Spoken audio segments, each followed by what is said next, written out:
Hello everyone, what's up? Prince Team here with another video review. Today I'm taking a look at Transformers Studio Series 86, figure number 29, Bumblebee from the original Transformers G1 movie from 1986. But before we take a look at the figure, let's take a look at the box. So anyway, here we have Bumblebee's box. He's, of course, from Transformers, the movie. Here is Bumblebee on the front, ready to charge into battle. This is from Studio Series 86, a sub-theme of Transformers Studio Series.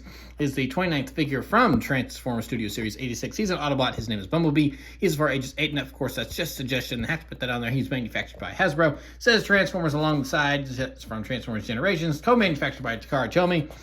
Here's Bumblebee over here. He's a Deluxe class figure. And then here's Bumblebee over here again. He is an authentic Transformer, no Chinese knockoffs here. And then on the back here is Bumblebee and everything he does. You know, he's big screen inspired. It's from the Depths of Unicron scene, transforms in 23 steps. He comes with a backdrop. There's a short little bio for you. And then, of course, you should not eat the toy because plastic does not digest very well.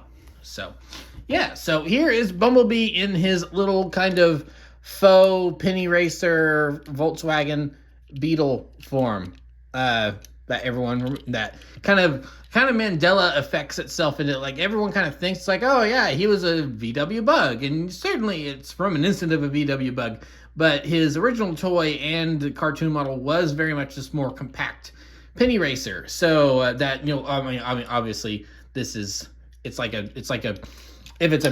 big hydraulic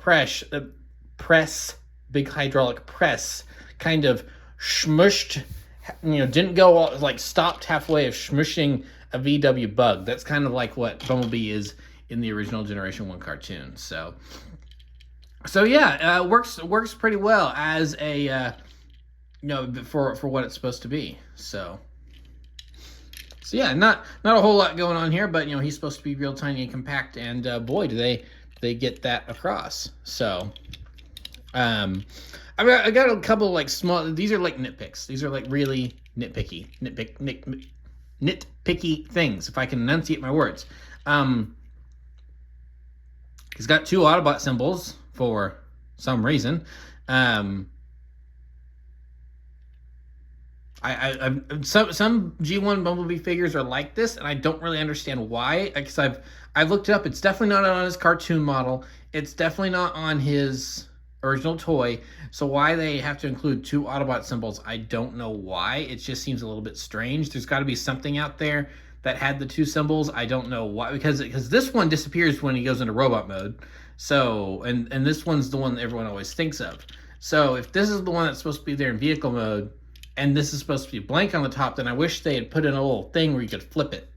You know, like a little panel that you could flip and cover that up. But no, it's just on there. So you got 2. I don't really understand the need for 2, and I think having 2 is just a little bit excessive. So I mean, I think from the top it just makes the design just looks a little cluttered, a little busy with 2 identical symbols in those places. But if it were on a different vehicle, maybe wouldn't be such a big deal. But you know, this thing is so tiny to begin with. Also, not a huge fan of the back because for some reason, it just seems to me like there's a lack of detail in the back. Like, you've got panels and stuff going on here, and in the back, it's just really solid. So, but like I said, those are more nitpicks. It doesn't really affect anything overall. Oh, and then the yellow paint right here is very clearly just put on top of the black paint, and so it's a little miscolored and it looks weird. I don't like that. I think that one is an actual complaint. The 2 Autobot symbols in the back being kind of blank, or not blank, but, you know, flat. Those are nitpicks, but the paint being discolored here because it's clearly just put on top of the gray, yeah, that's a complaint. I think that's a legitimate complaint. But you know, overall not bad here. Not bad. So he does come with his little blaster here, which has a little clip. And if you want to, you can just put it in right here. So yeah, there is Bumblebee, and yeah, he's fun to mess with in his tiny little vehicle form here. So as a direct comparison, here is a real Volkswagen Beetle in its shape and what it's supposed to look like, as it's Bumblebee from the Bumblebee movie. And so obviously we've got some size differences here. You see the difference between them. And even the color difference. Like, this is actually yellow, this is orange. So,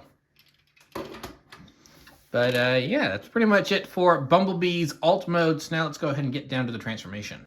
Now we're going to start by obviously getting rid of the blaster and just moving that off to the side. So what we want to do first is just detach the back, and you kind of saw me fiddling with it just a little bit because it did kind of become detached a little bit when I bumped him with the box. So we just want to detach the back, and we'll just kind of use this to kind of just get this sticking out of the way for right now. So let's go ahead and do that. Then the arms down here, like all this tabs in. The arms want to tab in like that. So what we want to do now is just get all this untabbed and kind of up like so. And then we just want, for right now, we just want all this out of the way, because the main part here is going to be the leg section, and that's really what takes kind of the most concentration. So we just want to untab all of this from the main body of the car like so, and just get all this positioned downward like that. Now, something cool I think that they do here is that the legs bend like 3 different ways in order to get this to work, and I really like this. So what we want to, or at least how I want to do this, is we want to kind of start bringing the legs back up, so you can see how that's working there. By doing that,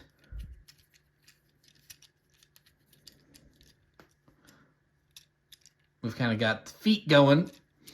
So now we just want to straighten these legs just like that. Just like that. There we go. There we are. Now we've kind of got the legs going.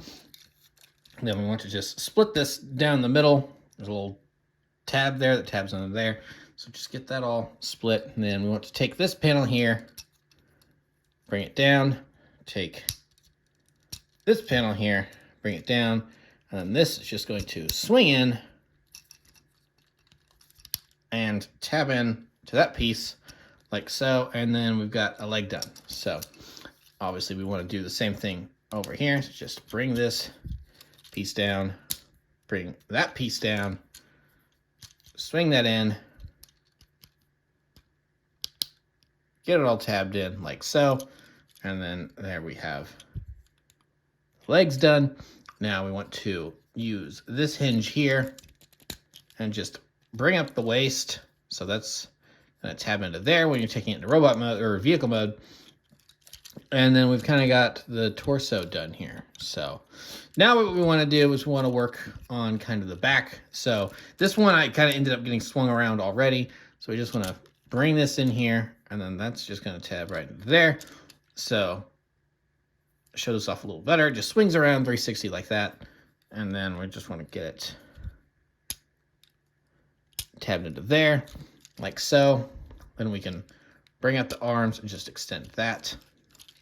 Then bring out the arm and just extend that. So there we go. We got that going. Then this will come down like so. And then we can just go ahead and flip Bee's head up. Get that situated. And then this just tabs right back in. And then the trickiest part here is the backpack. Is that what we want to do is that there are these notches right here on either side. And as you can see, there's little tabs on the backpack. So we just want to get this positioned in a way to where this goes down and this slips into those notches. So there we are. There's one. Sometimes it's easy to get one and then the other one doesn't want to go.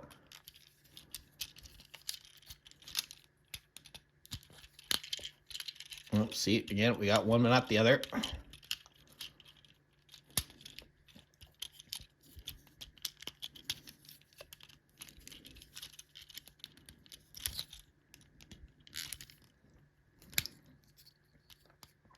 Oh, it might. So, okay. So it might help if you do have that bent just a little bit there.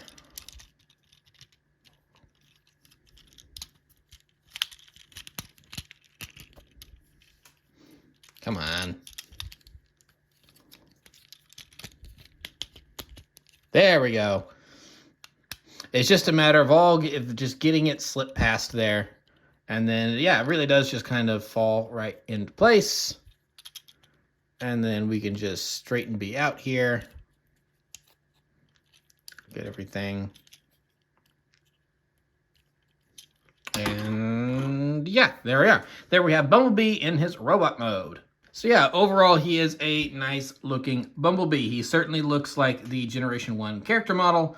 And yeah, that's really cool. So big backpack, but that's not really anything. That's really the most inaccurate thing on him is that he's supposed to have just a little back with like the spare tire wheel cap. But but you know, such a small figure that's not really possible. So we make do with the big backpack right there. Not a huge deal. Obviously, he's got his front of the hood feet. So, yeah, overall, pretty good looking figure. Now, obviously the complaint about the paint still stands right there. That's just ugly and discolored, if you ask me. But my other, like, actual gripe complaint about this figure is his face, is Bumblebee's head. Molding-wise, it's great. It looks exactly like it's supposed to. However, I hate his expression. It's like G1 Bumblebee, to me, always strikes me as the fun little guy that's always smiling and always ready to hang out and have a good time. Now, does he get serious when the situation calls for it? Yes, it's like that. So that's why I don't have an issue with his box art there. But he's so stern and stoic with this face right here, and I just don't feel like that represents his personality very well. And I would much rather they've given him a smile. It's like G1 Bumblebee is he's just a fun guy that you want to hang out with. Classic kid appeal character. So I would just much rather have him had a little smile there instead of this really stern expression. But now I know that's kind of like in terms of like the character sheet. Usually, most of like a lot of G1 artwork depicts him with the kind of this expression. For the show and stuff and like its character, but it's like just I don't know, something about this character is always whenever I think of G1 Bumblebee, I just always think of him smiling and hanging out with Spike and having a fun time. So I do kind of wish that they'd given him more of an expressive face instead of just this kind of dull one that they gave him. But you know, it is what it is. But I will kind of mark that as an official complaint. It's like, yeah, I wish he was smiling, but overall, not bad. So we can give him his blaster, so that way he can fight the Decepticons. So there it is, just a cute little blaster for Bumblebee to wield. So yeah, and then you can get him into some poses because of the way his feet work. But we'll go ahead and straighten that back out. So yeah, not a whole lot going on there. I do like just the way final touch up on just the way the feet work. I do really like how the feet work, is that they do give him this pad for him to stand on, so that way like the wheels don't make him a little wibbly wobbly. So like they do have actually a nice flat surface for him to stand on. So it's like, you know, you can like forcefully shake him around, but otherwise he's pretty stable. So I think they did a good job there. So yeah, that's pretty much it for Bumblebee. There's not a whole lot to talk about, but look at how small he is, so it makes sense. So now we'll move on to some size comparisons. So here we have from also Studio Series 86, we have Jazz. So you can see just the difference even between Deluxe figures.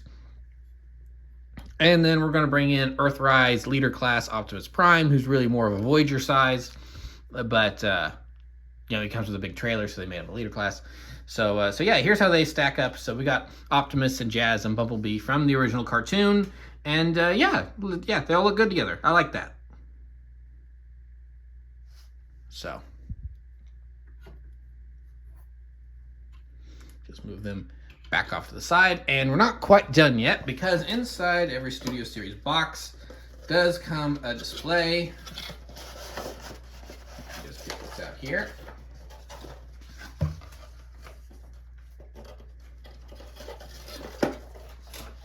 There we are. So here we have the display. I'm not the biggest fan of the backdrop they chose for this display. I would have much rather they had chosen like Moonbase 2 or something, because that's just kind of meh, I feel like. I mean, yeah, accurate to the film, but I don't know. I think that background is just kind of boring. I would have preferred Moonbase 2 with like all the control panels and stuff. But so yeah, here we have Bumblebee in his backdrop, and so if you want to put your figure on a backdrop, then you can. So that's nice. So yeah, that's pretty much it for this figure. So I do like this figure. Like I said, I have a couple little complaints, like with the little paint thing, and I wish he was smiling.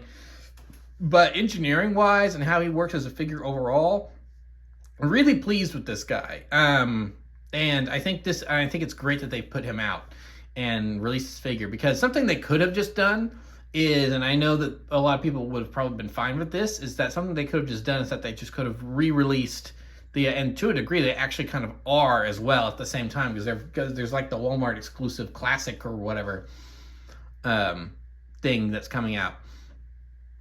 But they could have, this figure could have just been a re-release of the Netflix War for Cybertron Bumblebee figure that was exclusive to Walmart again, which is weird. And that was a more classic Beetle like that. And a lot of people wanted that figure, but he was only sold at Walmart and in short supply, so he was kind of hard to find. And so putting him out in studio series like this, I know a lot of people would have been happy with and they would have been fine with. But I kind of like that they made a whole new mold for this character to help him better keep in scale with all the other characters. And I just really like all the little tricks that they did in the transformation, the fact that he's so tiny, and they managed to really pull off, I think, some interesting things. It's like like I mentioned, like I really like what they did with the feet and how they make sure he has a stable foundation to stand on. Transformation wise, like, just the way the arms tuck up, it's nothing revolutionary, but it works. And then like you look down at the top, it's like, like where do the back wheels go? Like the back wheels like completely fold in. It's like you can kind of see them there on the side, but there's no like real visible kibble. So with the character model they had to work with and what this figure was needing to do, I think they did a really good job with the engineering of figuring out how to transform this guy. Figuring out the backpack, getting it put back into robot mode, maybe a little complicated. You got to force it a little bit sometimes. But overall, yeah, I think there's just a really great figure. So it's like, now with his size is kind of one thing though. It's like, it is a lot of money for a figure of this size. So he's a deluxe class. So nowadays that's going to be a $20+ figure depending on tax. So yeah, that's a lot of money for a figure of this size. I will agree, but it is kind of, that is the thing about it being studio series and them trying, for the most part, usually sticking to that everyone's in scale with one another thing that they do. Now that doesn't always work out, but they do try to keep to that a lot. So because like Jazz is way taller than him, and they're both deluxes, so it's like, so yeah, this guy definitely feels worth the money. Bumblebee, so it's just one of those things. Bumblebee is just, he's always going to be small, especially when you're working with the G1 character. So it's like, you just kind of have to accept it, that it's going to be maybe a little pricey for what you're getting, but that is just what it is with this character and what they're trying to do here. So I get it. Maybe as a bundle in, they could have also included Spike in his exosuit, which I know they were selling separately. So maybe if they had bundled these two together, that would have been more palatable, because I know some people are a little put off by the price. But no, it kind of is what it is, and you just got to deal with it. But like I said, the engineering, it's like for what this figure is, I think they did a really good job with it, and yeah, I'd recommend him. I'm it's like, a little while ago, I kind of swore myself off Bumblebees, at least in terms of the Bay movies. And I'm like, well, then that probably means I'm never going to get a Bumblebee ever again. And then they've come out with the animated Bumblebee with Legacy, and now the G1 Bumblebee here with Studio Series 86. So I'm like, well, shoot, I think I have to kind of get these guys. So So yeah, mark that, make that yet another Bumblebee for my collection. But so anyway, that'll be it for this review. So remember to like, comment, subscribe, all that great stuff. Remember to follow me on Twitter and Instagram. Those links are in the description below, and I'll see you guys next time. Thank you so much for watching, and goodbye.